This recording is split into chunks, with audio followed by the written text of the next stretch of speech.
Welcome to the 8th Dato High School Debating Championship. This will be the demo debate based on the motion that this House would criminalize all forms of exorcism. And firstly, we'd like to invite from government bench, Little L.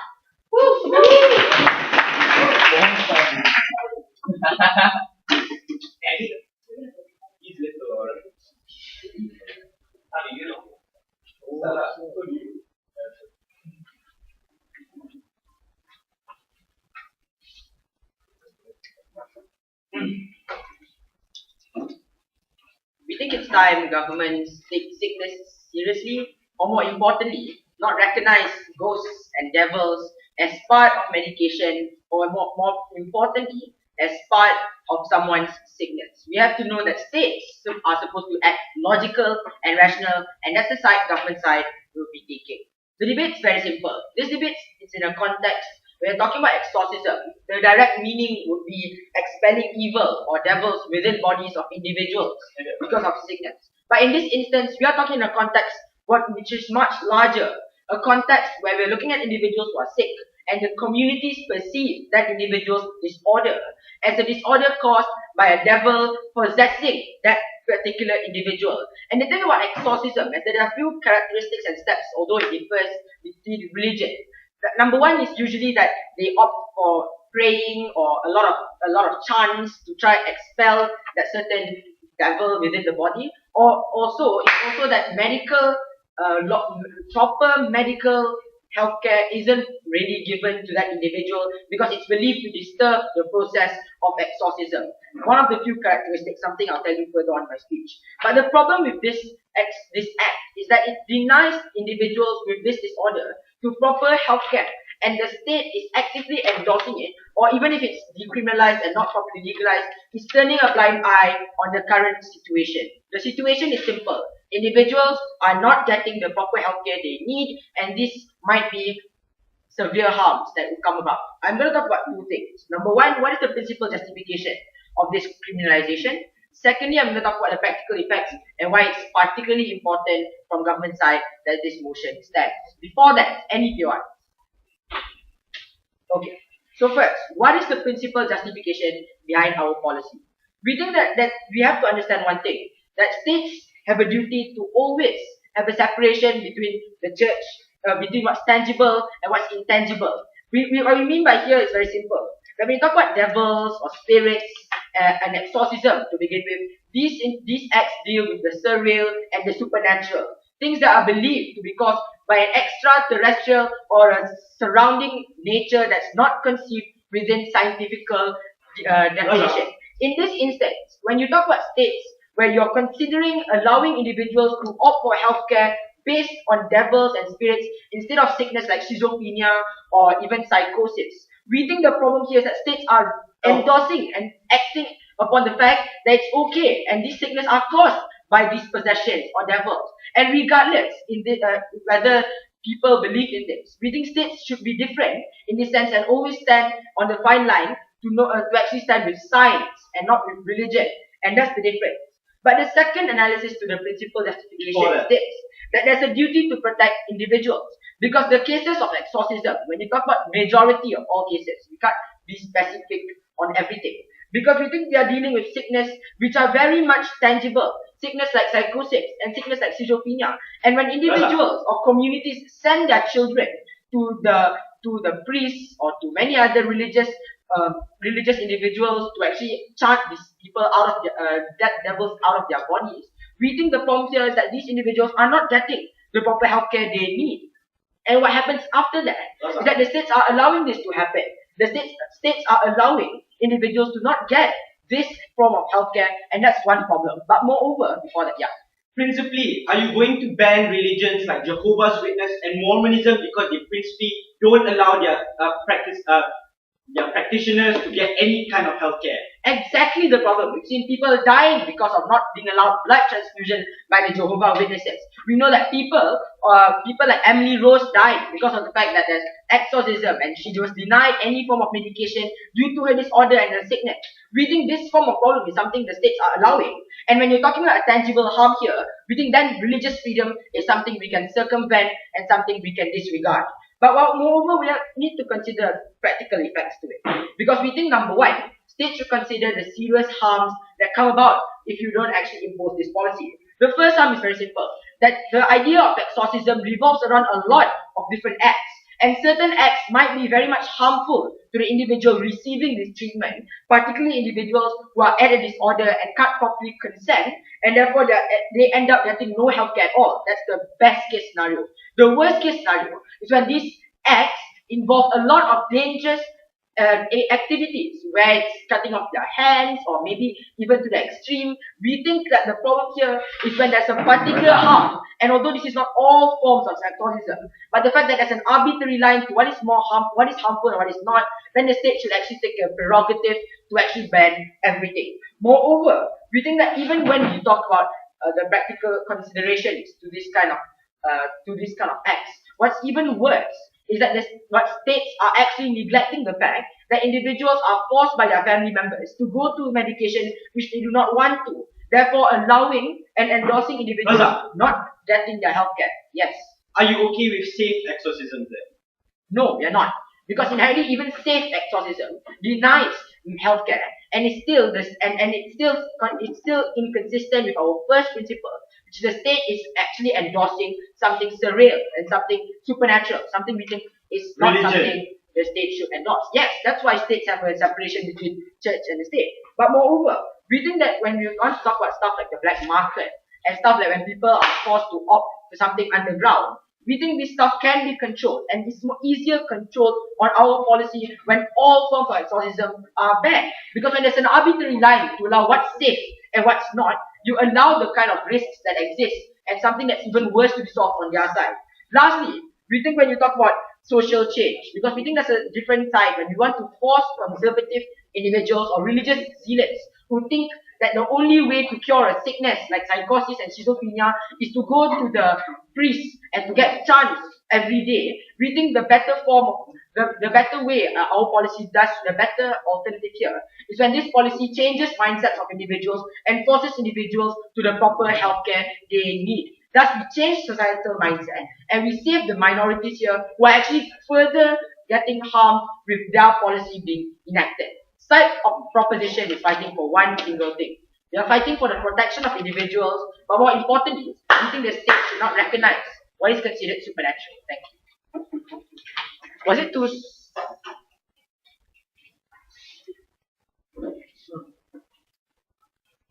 I'd like to thank Little Elf. Now to begin the case from side opposition, we'd like to invite Baby Angel.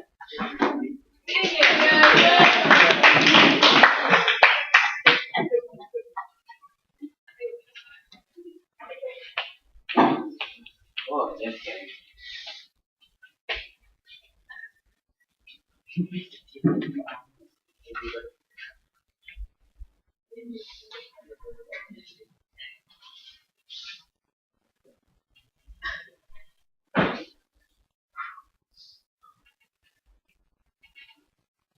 Side opposition believes that exorcisms are part and parcel of a religion, and a balance needs to be struck between the protection of religious freedom against the victims and their protection too.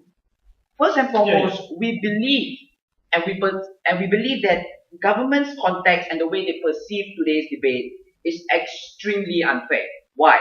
Number one, they believe that every community believes in exorcism and all of them will seclude a particular individual. Now, the first response, how many of such communities still exist? We don't believe that the way that they talked about the debate is fair. Put it in a liberal context, man up and debate, right? Second of all, this is a problem-solution mismatch to a certain extent. Why are you going to ban all forms of exorcism if you two agree that some are safe, some is practicable, Mr. Speaker, and such things can still exist? We don't think that that is fair on their side of the house. But more importantly, they talked about the idea of protecting individuals, about how these people are not getting the proper health care and things like that. But the first response, like we already made, is that such communities are rare and are the minority. What about the majority, where the parents give them, the proper healthcare and also send them to exorcism? Are you going to allow that too? But second of all, the law already provides with such individuals with the protection that they need. If this individual died or they have bodily harm or they are bodily harmed in a certain manner, the state in particular are going to first prosecute the communities or the families that made them go through the exorcism. Their argument falls straight away. But more importantly, they talk about this practical sense about how it's going to be dangerous because you're going to cut off their hands and things like that. Number one, that's a problem solution mismatch again. Why are you going to ban all of it if they are going to cut off their hands? We are very fine to concede that cutting off someone's hands or their body or their organs, Mrs. Speaker, is not fair, and we readily concede that such actions must be taken, but we believe that checks and balances already exist. And if you're talking about how they are forced to get medication they do not want to, that's the same as saying they don't deserve to get the cough medicine that they need or the fever medicine that they need because your parents force you to get the medication that you want to. The way that the government protect you and the way that the government makes sure that you get the proper medication is that if you take the cough medicine and you fall sick, after that, the government prosecutes the parents. And that is what we are readily able to concede, Mr. Speaker. That is what we are willing to stand for. What we believe is that if there is no bodily harm, the way that you murder someone or you cause significant permanent damage on an individual, we are readily allowing all forms of exorcism to exist. But before that, Razak, defend yourself. Given you have concessions, a lot of concessions, what form of exorcism are you really defending then? What concession are you talking about? The only thing that I said is that we are not willing to allow people to die and we're not willing to allow people to cut off other people's organs, Mr. Speaker. That is what we are consenting to. But let's move forward to the arguments and let's start off the debate, guys. We believe, Mr. Speaker, that the majority of exorcism that are practiced are okay. And you're talking about the unsafe ones, we have checks and balances to deal with it, such as stoning, such as honor killings. It's the same area, it's the same genre. Yeah. We believe, Mr. Speaker, that today's debate is important that we bring forward the principle of the protection of religion. Why is this needed, right? Because we believe that exorcism is part of a religion. It's an integral part of what they believe in and what they practice. Why do they believe in exorcism? Because they believe there is a dark world of spirits, for example, and such things such as exorcism is needed to chase such things away. The way that they perceive that government shouldn't stand for it is the same as saying that the government should prosecute and persecute all forms of religion. And that's what we are not willing to stand for. Because we believe, even though it may not be scientifically proven, but such things have been done from generation to generation, and it has been a tradition. And governments in all liberal democracies, for example, always extend and give their support for all forms of religion, right? By not banning the way you think, by allowing you to practice the form of religion that you have. We do not understand what they are trying to propose in today's debate when they say separation of church and state. So what? There's a separation of church and state, right? Such things cannot be prosecuted. Such things cannot be pushed aside, Mr. Speaker. We believe the best way of having of dealing with this problem is by having a check and balance anyway, right? For instance, if Christianity believes in the Holy Communion, that it signifies something, the blood of Jesus Christ, governments cannot stand to go against that idea. Governments cannot prosecute you because you believe in such an idea, Mr. Speaker. So we believe that when exorcism is practiced, it's an integral part of their religion. We should allow for such protection of religion to continue. Sit down. The second argument that we want to talk about is on the idea of harm principle. Let's analyze the religious practices, right? There's always two sides of the coin. There are the people who are the moderates, the good ones, and of course there are the extreme ones, the bad ones, right? The good ones, they know their limit, right? They may give you a portion or two, but they know that this doesn't cause permanent damage to you. It may cause, you to be drowsy or may cause you get headache, but it will not cause permanent damage to you. The bad ones are the ones that causes bodily harm towards you, right? Where they use dangerous ways to chase the spirit out and, make and say that if you survive from such a practice, that means you are of the witch and you are of the devil. These are the people that you want to stop, right, from practicing exorcism. Why is it bad to persecute the good when the bad ones are doing it, because that is when you impede on religious freedoms. The limit of when of someone's religious freedom is no matter how quirky or weird or unique a religious practice is, unless bodily harm is committed, you always protect the sanctity and you allow people to practice their religion. The bad ones are the ones that are in our check and balances already, where it exists to protect people. Because if these people harm other individuals, they will be brought to court, they will be brought to trial. We are extremely proud to stand for such of such an idea. What have we talked to you about today, right? Simple. We told you that we readily concede that if it causes bodily harm to another individual, we will take a stance against that.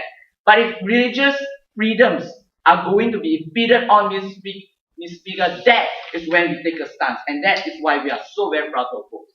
Yeah, yeah.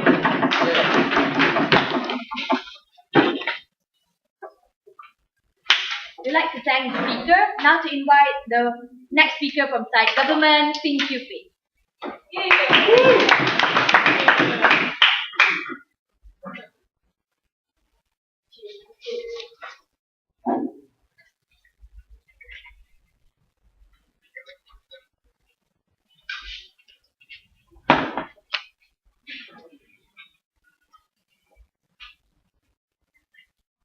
States have the responsibility to save their citizens above all. That is what we believe in, Mr. Speaker. The first thing we are gonna ask side opposition, right, is are they defending some or all of the exorcisms? Because it was very unclear in David's speech. Okay. We did not understand whether or not he was condemning some of the exorcisms or the arbitrary safe exorcisms, which they never defined in the first place. So they never defined what they wanted to defend. They never told us what they were fighting for. And even if they did, it was very fuzzy. Okay, now on to responses. We tell you, when David came up here, right, he told us that we said every community believes in exorcism. Bullshit. Nobody said that. David was the first one to come up here and suddenly talk about every community, right? And then he talked about healthcare, about how medication, how a lot of people take medication plus exorcisms. No, thank you. We tell you that we already have churches in hospitals. We already have Christian and Islamic churches. So when you have all of these religious symbols, you have priests inside these hospitals, we tell you that we are not infringing on any religious rights at all. We are allowing you to practice religion as long as you have the medical advice necessary. We also tell you that when we talk about religion, right, he told us that exorcisms are an integral part of religion. That's also bullshit. Why? Because the Vatican Church is against exorcism. They have already issued a statement, the Pope has already issued a statement against their priests doing any forms of exorcism. But it still happens because the state does not actually enforce this rule from the Vatican. Now, he also talked about how there are checks and balances. There are checks and balances, and again there are, but he never told you what. So I'm going to tell you what. There are laws against bodily harm. Yes. However, there are none against medication denial by priests. And they have never been tested for mental illnesses or any other sort of illness in their body that can cause harm to their brain. So, at the end of the day, the priest and the parents or the family members can deny any sort of responsibility. That is the problem we see in status quo. We want to deal with that, with our solution, right? And David also never engaged on a big chunk of Razak's speech, which was about the separation of the tangible and the intangible of the state. Okay, now moving on into my points. But before that, any of you got a POI? Okay, thank you. My first point is about consent. Does the possessed person really have a choice when choosing between exorcism and and going to a hospital to get medication. We say no, obviously, we are not insane minds. So where does this choice go to, right? Usually people think that it goes to family members, to the closest family members, especially in cases of coma, medical illness where they can't respond. The decisions definitely go to family. But those are cases where they have already suffered from one trauma. Those are cases like car accidents, and then they go into the hospital. When they go into the hospital for that first time trauma, say you have a punctured lung from the car accident, the family does not have a choice to tell the doctors, hey, let bleed out and die.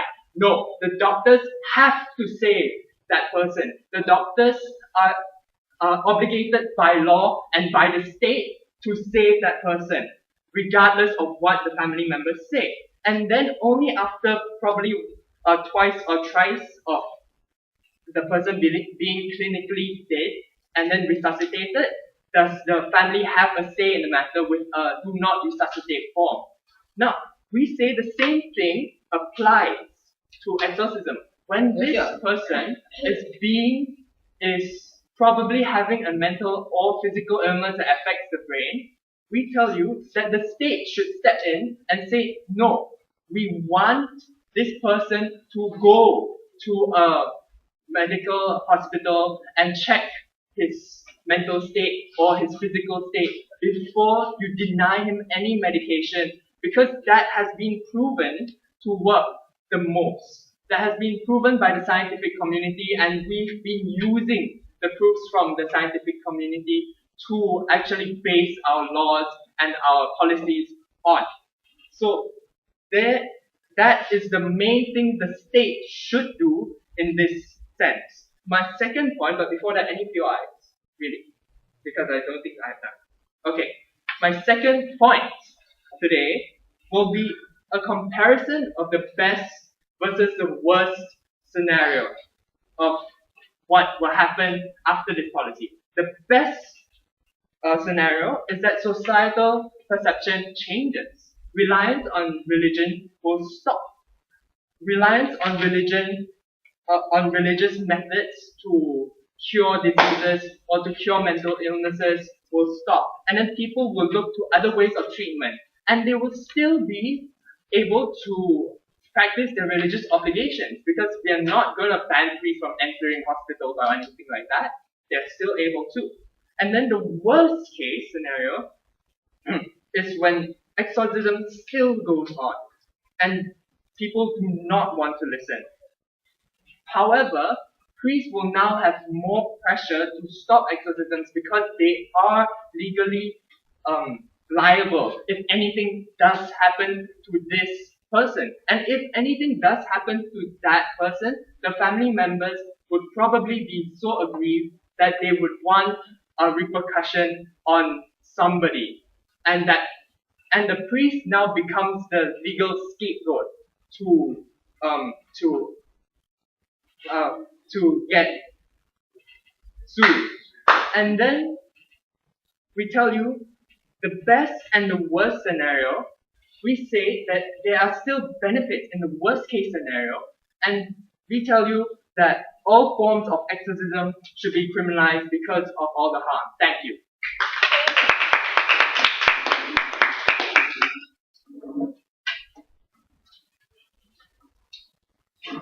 I'd like to thank the speaker. Now to invite Deputy Leader of Opposition, Ben Tan.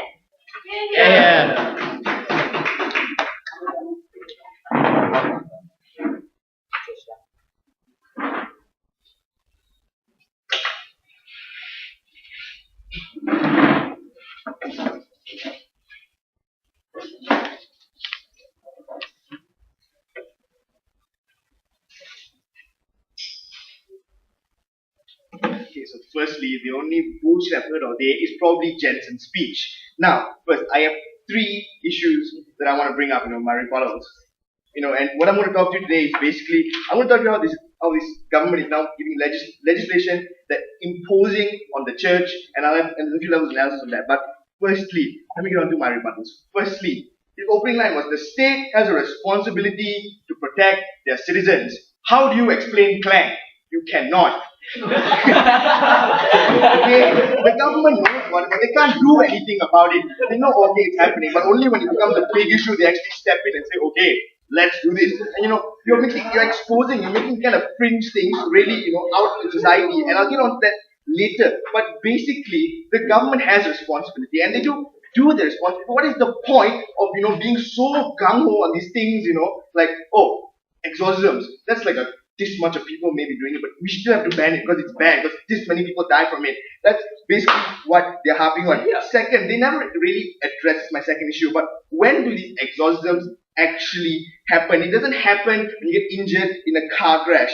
It doesn't happen when you got put into a coma after doing autoerotic asphyxiation. It doesn't happen like that. When you get put into exorcism, basically, when people think you're possessed by a demon, by a devil, what David said. And they keep on talking about, oh no, when you're in a coma, when you bruise your ankle, I don't know what kind of exorcism they're talking about. First, the kind of weird ass cult Raja seems to, but I don't want to get into that. Okay, basically, we have to accept that only this, sit down, Raja, this many exorcisms, a very small number, niche number of exorcisms actually happen. And people know that that hardly anyone dies from it because one or two people die. Suddenly, okay, such a big issue and you have to ban all of it. It doesn't work like that. So, on my third issue is basically Jensen's last point, the best and worst case scenario. First of all, the priests are scapegoats, legal scapegoats. Firstly, people worship priests, okay? They pray and they fall to them. They're not going to sue them when they because God's going to put them in hell. We all know that. That's not going to happen. Then, this finishing that's the best. All exorcisms are bad. Isn't that your bloody case line? We all know it's bad. But we know that not all of it is bad. It happens. We accept it. It's part of society. Like David said, it's purely into religion. And not everyone does it. Before moving to my points, Raza, faster. Given I just conceded exorcism is bad, why is the state supposed to neglect the minorities who practice it? I didn't say all exorcisms are bad. I said some exorcisms are bad. Listen, Raza. Now, I'm going to talk to you about legislative imposition. Now, firstly, I'm going to talk about how you're force-feeding the state's ideals, the state's values onto church, onto religion, and onto the people. First, when are you doing this? Basically, not just these radicals, who are into, exorcism are feeling attacked. Not just them, but also these moderate people who, are like kind of 50-50, like, oh, whatever. They also feel like you are imposing on my. What if I wanted to do an exorcism for the hell of it? No, you can't do it now because you're banned by the government. It's basically this feel that, and now you're basically putting them in a sensitive place, like the government thinks that it's bad, the Maris are doing something bad, and they're easily swayed. They can be manipulated, put into kind of situations that are bad for these people, and we don't want. They want to protect these people. Nothing bad is going on. How many exorcism cases do you see in the paper every day? None. That's basically what I'm talking about. The consequences could be dire because when you have more people that are going against the government, it's definitely not good. We want people to be united. That's basically what's happening now. Second. My second level of analysis, you're drawing ideas, you're drawing this attention to these fringe ideas. What do I mean? You make people think that's a good idea. What do I mean by saying it's a good idea? When you put Paris Hilton in the limelight, you now have an army of bimbos. That's basically what's happening. It's the same thing. They start talking about it. People think, oh, it must be something important. It must be great. Because not everyone listens. Just take here and there, and just put it into action. That's basically what's happening. Half these people, you don't even, like I said, don't listen about it, just take whatever. And then, you got this niche kind of thing that's happening. It's starting becoming rampant. Everyone's trying to exorcise, their friend, their uncle, their auntie. And that's basically what's going to happen now. Because the government is so adamant. It's bad. Look what's happening. Some idiot's going to think it's cool, and everyone's going to start doing it. And that's how everyone started doing weed. We all know that. Okay? Now, third level, okay? The state is going to start clashing with the ideals of the church. What I mean, religion is a sensitive issue. Politics is a sensitive issue. When you put these two things together, you are not making strawberry shortcake, my friends. You are making something that is terrible. The government bench lives in this bubble. That whatever the government says flies to the people. No one's going to revolt. Nothing's going to happen. But what they don't realize is, when people are uncomfortable, when they aren't ready with what's going on, and they feel that they are being harmed, that their values are now being challenged, they get upset. They say, who the hell are you? How can you do this kind of thing to me? And they revolt against the government. And they don't feel like it's good. How is it going to be fine with it when the government is already just telling you to your face that no, what you're doing is bad? How are these people going to feel? Now, my last level is basically about wrongly persecuting people. What I mean by wrongly persecuting, an example basically is this. if you put a priest in jail for child molestation, and this is stereotype, by the way, and now when he's in jail, you find out that he's wrongly accused. Whoop-de-doo. How many people are going to be happy with that? People will be like, oh shit, you put him in there because he's a priest. People aren't going to look at this rationally. They're going to think about this generally. Oh, it's stereotype. Government basically thinks that everyone's going to be doing this. And that's what you think about exorcisms now. You're basically, you have a hand full of exorcisms that's going on. And, secondly, and a lot of these people know this, they know that it's a small number. Hardly anything actually happens when these things, when, they actually happen. And how are people going to feel like when, they're being denied their right to, do their exorcisms. And by the way, this hasn't been addressed by anyone. Exorcisms just don't happen in Christianity. They happen in Islam. They happen in, in Hinduism. It happens everywhere. Now, not just these Christian people are going to be upset, because these Muslims, they didn't classify where they're going to ban it. So I'm going to get everywhere. It's going to be banned everywhere. People aren't going to be happy. They are extremists. And like I said before, there are these people who are in middle ground and they don't feel happy, they don't feel pleased that their values are now being challenged, because people obviously want the freedom of choice, the ability to do an exorcism when they want to do an exorcism. And we feel that we side opposition want to cater to all these people. It's a minority and nothing happens. If it does happen, like David said, that is status quo. To protect these people, if they die, people do get charged. It's the same thing. Now, basically, what have I told you about today? I told you about legislative imposition and told you how when we challenge these ideals from the of the church, us being the government, it's not right, and people aren't going to be happy. Basically, what's happening now is you're creating total, displeasement among society, and with that, opposition takes this to be.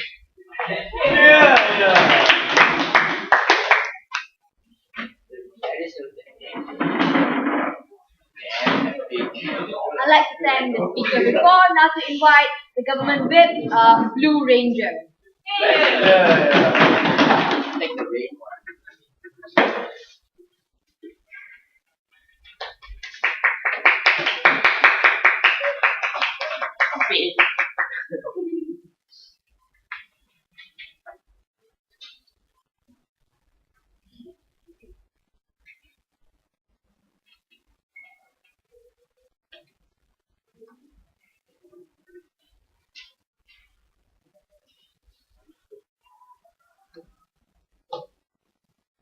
Now, basically, what Tarma has told you is nothing. We have two issues to discuss with you today. Firstly, where does the state stand in these sort of situations? And secondly, what are the social perceptions that apparently exist within Tarma's speech? But before that, let's just deal with a couple of rebuttals before I move into this issue. Because they told you that people won't want to sue priests because priests are seen as role models and people that we wouldn't want to sue. If you realize that you are not healed and someone just cheated you into the fact that you're going to be healed, then obviously there's a much more hatred for that person and the ability for you to sue that person. That's why sometimes when you're not provided with proper homosexual cures or treatments, you are able to sue that certain corporation or sue that certain company because you weren't provided with that specific service that you wanted or you were promised. But secondly, they told us that people don't use exorcisms. The debate isn't about that. The debate is about the people who use these forms of exorcisms, and the debate is about what is the effects on these people.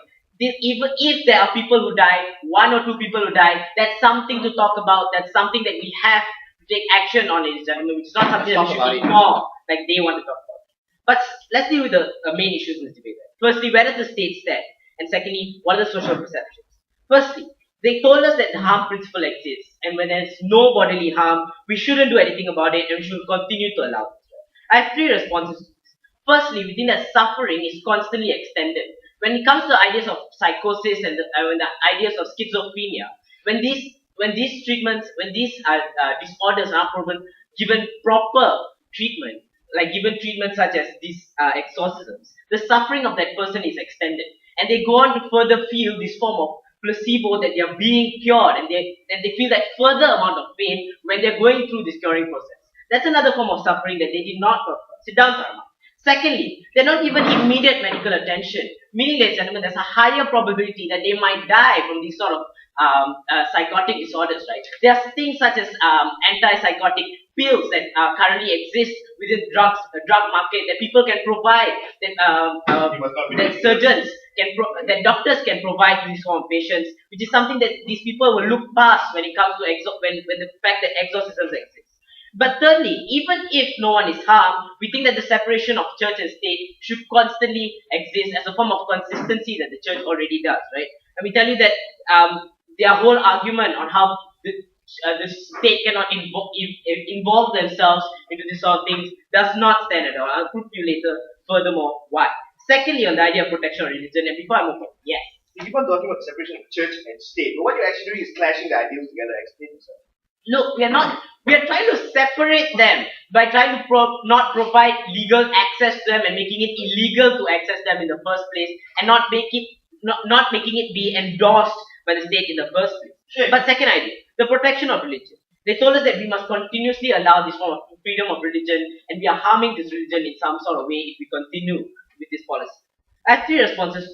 Firstly, criminalizing exorcism does not destroy the faith as a whole. We don't think, ladies and gentlemen, there's a direct link to that in the first place. For example, on the second level, the church in itself is against exorcism. The Vatican City themselves told that they are against exorcism in the first place.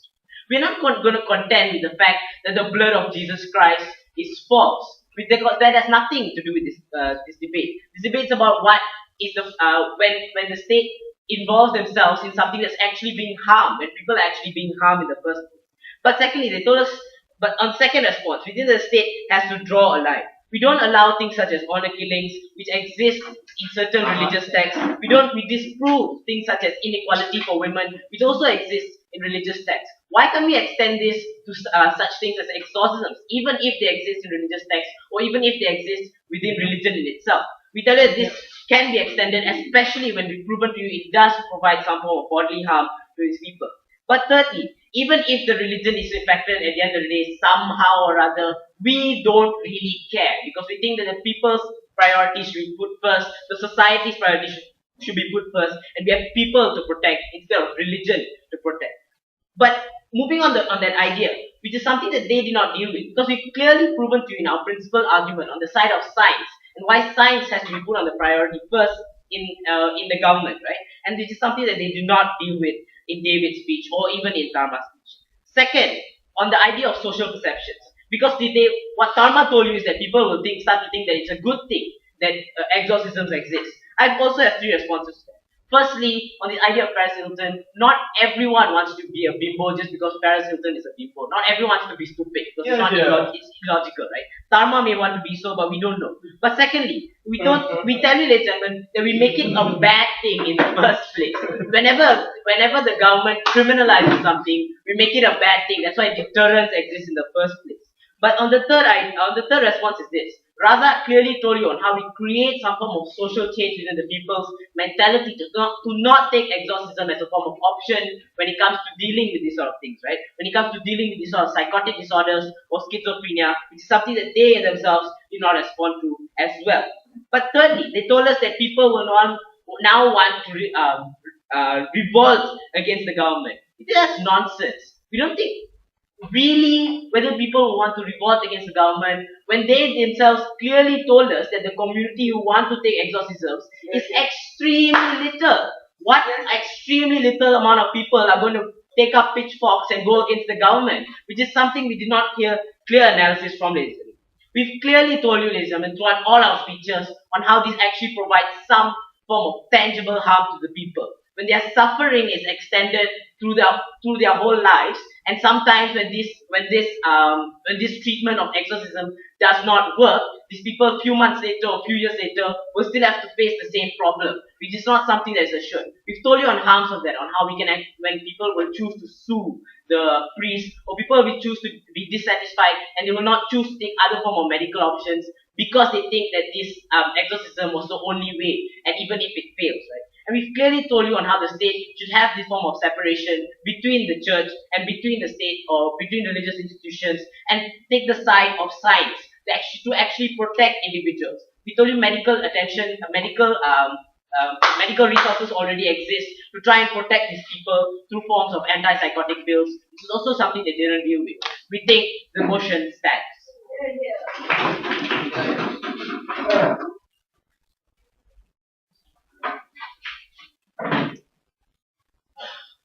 I'd like to thank Blue Ranger. Now to invite Opposition Whip, Strawberry Shortcake.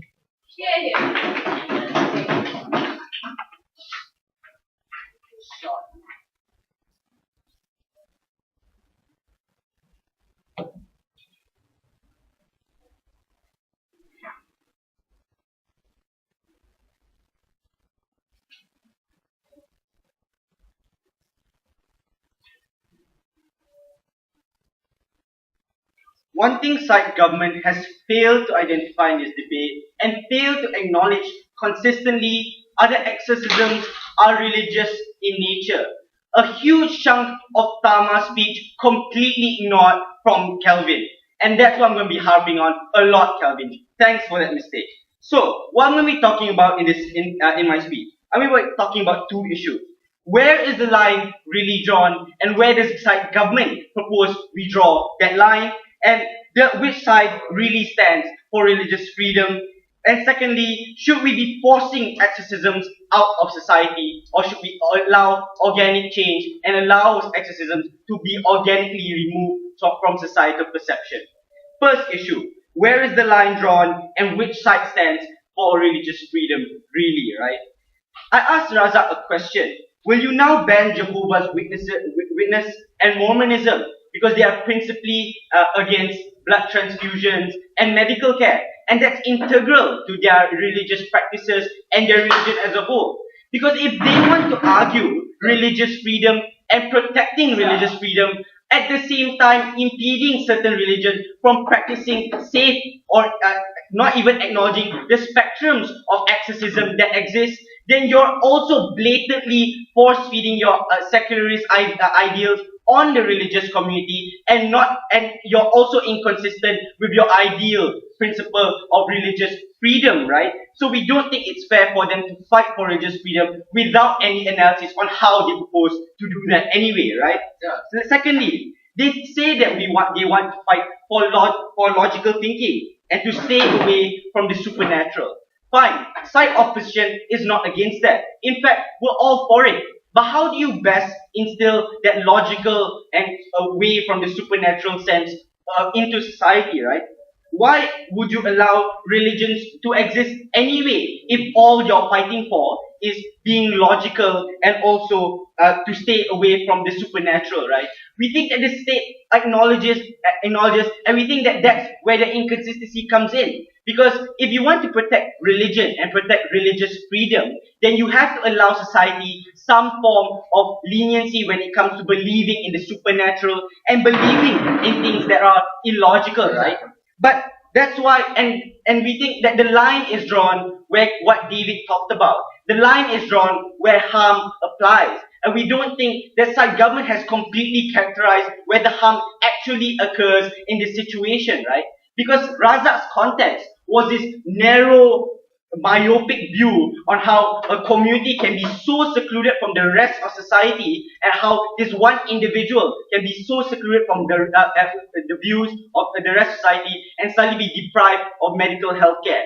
Their society is so deprived, is so detached from where law has no purview over what people can do in their private lives. Their society and their painting of that society depicts a society where law cannot reach out and cannot persecute these parents or these religious officials from doing harm against these people. And we say that's status quo, right? So that's not something you can propose. That's why we don't allow that's why from side opposition we say that that's why we don't allow religious individuals or religious communities from harming their people. That's why we disallow those religions which ask you to commit mass suicide, right? And we tell you that if your yardstick is being illogical or believing in the supernatural, and that may not be the best for you, we think that's not enough. Because in that case, then you have to ban all religions. Are you willing to do that, Raza? Oh, it's a PY.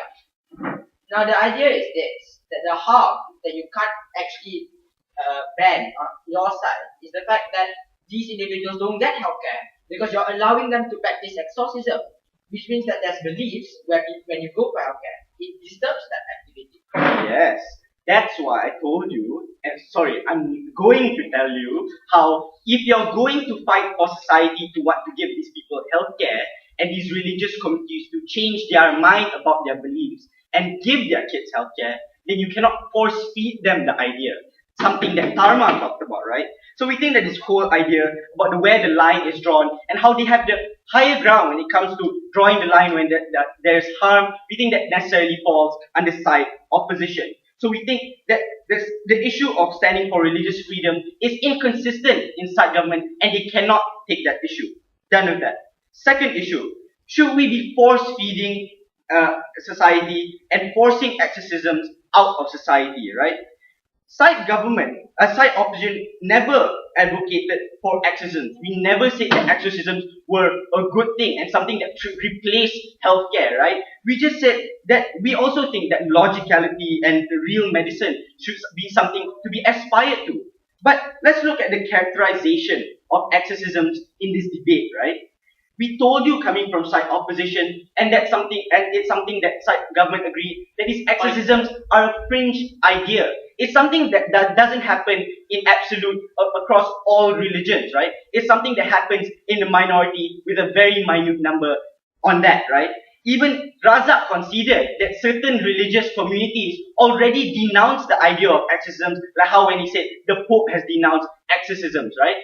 Right. We tell you that we agree, right? We didn't need to force feed legislation down the religious communities' throats for religious communities to denounce exorcism, right? And we think that if it's working now, that's why Thomas' analysis was completely ignored by Kelvin. That's why when you force feed this kind of legislation to society, that's when you attract attention from the moderates. That's when you attract attention even more from the extremists, and you draw support away from the liberals, Mr. Speaker. That's why you lose the kind of support that you have against the fight of exorcism and towards the fight of science and logicality, Mr. Speaker. And we think that will people stop suddenly doing exorcisms once their proposal is in place, right? We got scant analysis on how that happens. They tell us that they work like any other law, about how their law work like deterrence, and how when we ban drugs, suddenly people will stop using it. That's why I say side government has failed to acknowledge that this is religion that we're talking about. Something that David has already characterized, something that's sensitive to communities, and something that's held dearly to individuals. Something like this, when you force feed them an ideal that doesn't fall in line with their principles, we think that you only further radicalize them and you pull them away from the agenda that you're trying to push. That's why we think that side government cannot achieve what they set out to achieve. Side opposition must take this debate. Thank you.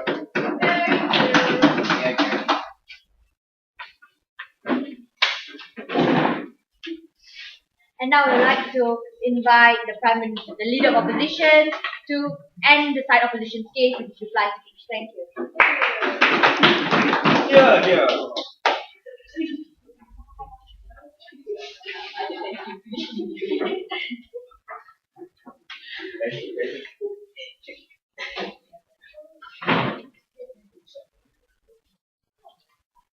The moment when side government lost this debate is when they were unable to respond. If we do not allow people to start killing other individuals and taking away their organs and cause bodily harm to other individuals, are you then okay with exorcism?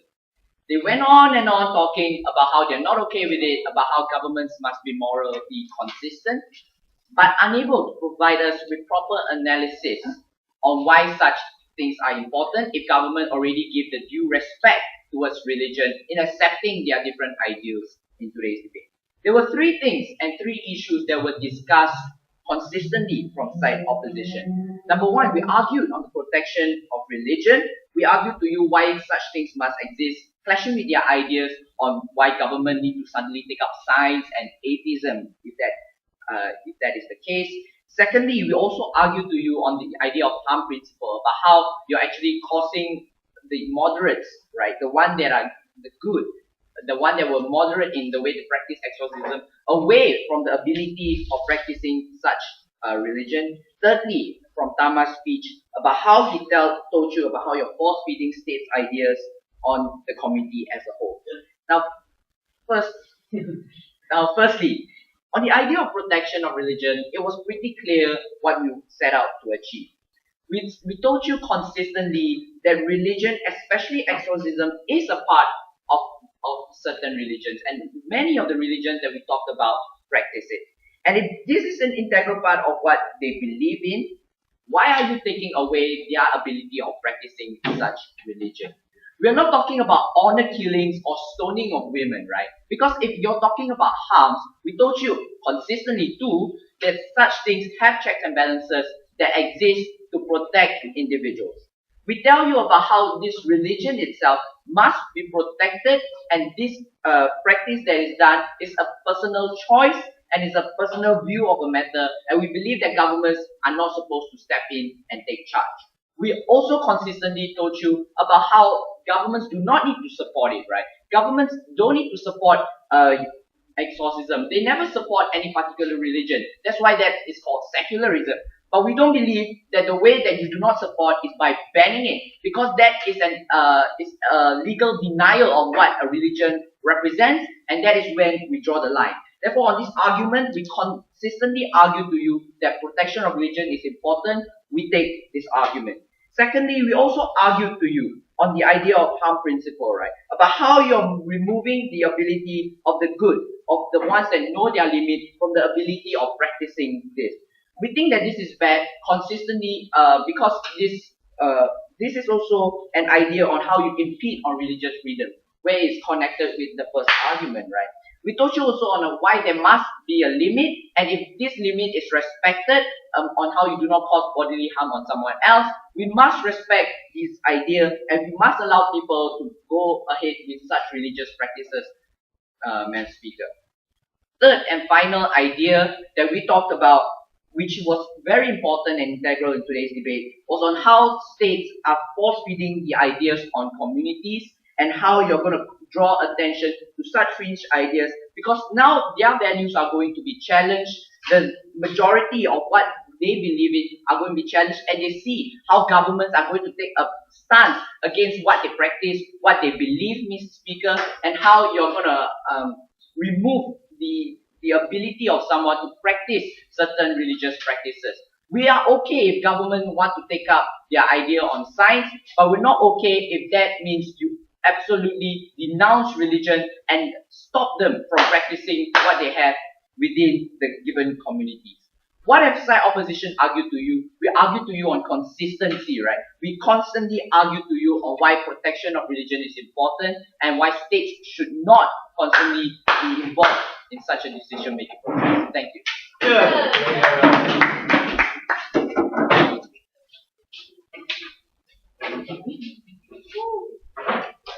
I'd like to thank the speaker from side opposition, and now to end today's debate, government reply.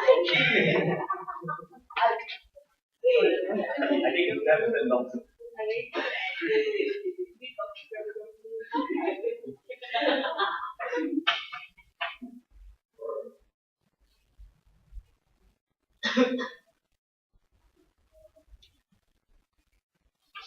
There are several problems with side opposition. On one hand, they told us that it's so integral within individuals that, well, exorcism is part of religion, and they outlined something, an example of Jehovah's Witnesses, right? Exorcism. But more importantly, they told us that this is only a small fraction of society, and then they argue social backlash. We think that there's a problem in today's debate, and the problem is individuals whose families and communities coerce them or even put them into a situation where they opt for exorcism instead of proper medication. That's a situation where that individual is harmed. They gave no responses to that argument from first speaker. There are three issues here. The first one is, what is the role of the state, and what should the state err at? Secondly, victims. Third, society.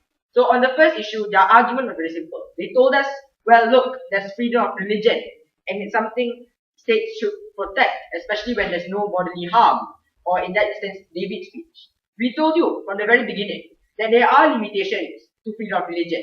In fact, states do impose upon religions, and states do actually neglect certain parts which are also integral within religions. Texts which are actually directly discriminatory towards women, or texts where they actually deny the rights of homosexuals in this instance. These are texts and these are parts of religion which states actually impose upon and actually neglect because of the fact that there's a bigger cause here.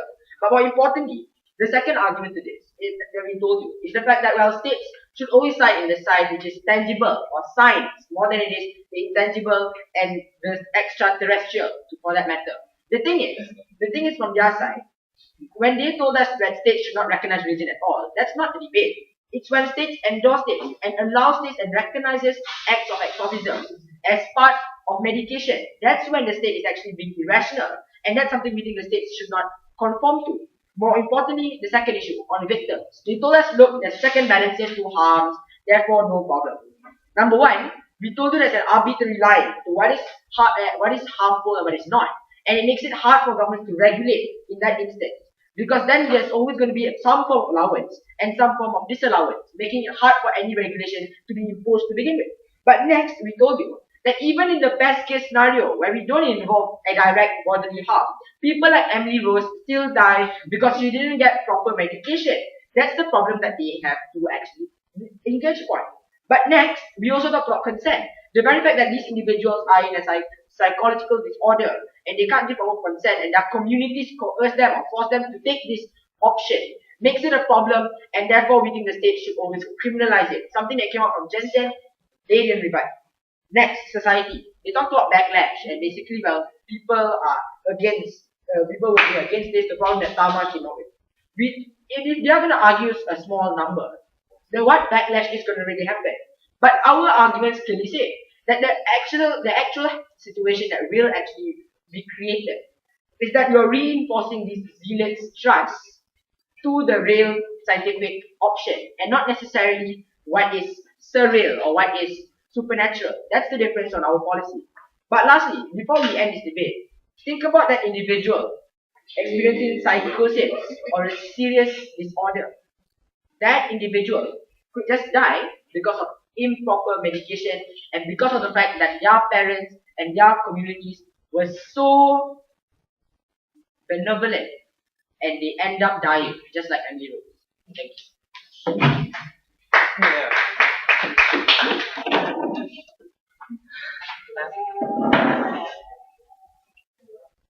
And with that, we end the adjudication test debate for the adjudicators for the 8 Dato CQTO Debating Championship. Please head on to the official website to fill in the test. Thank you.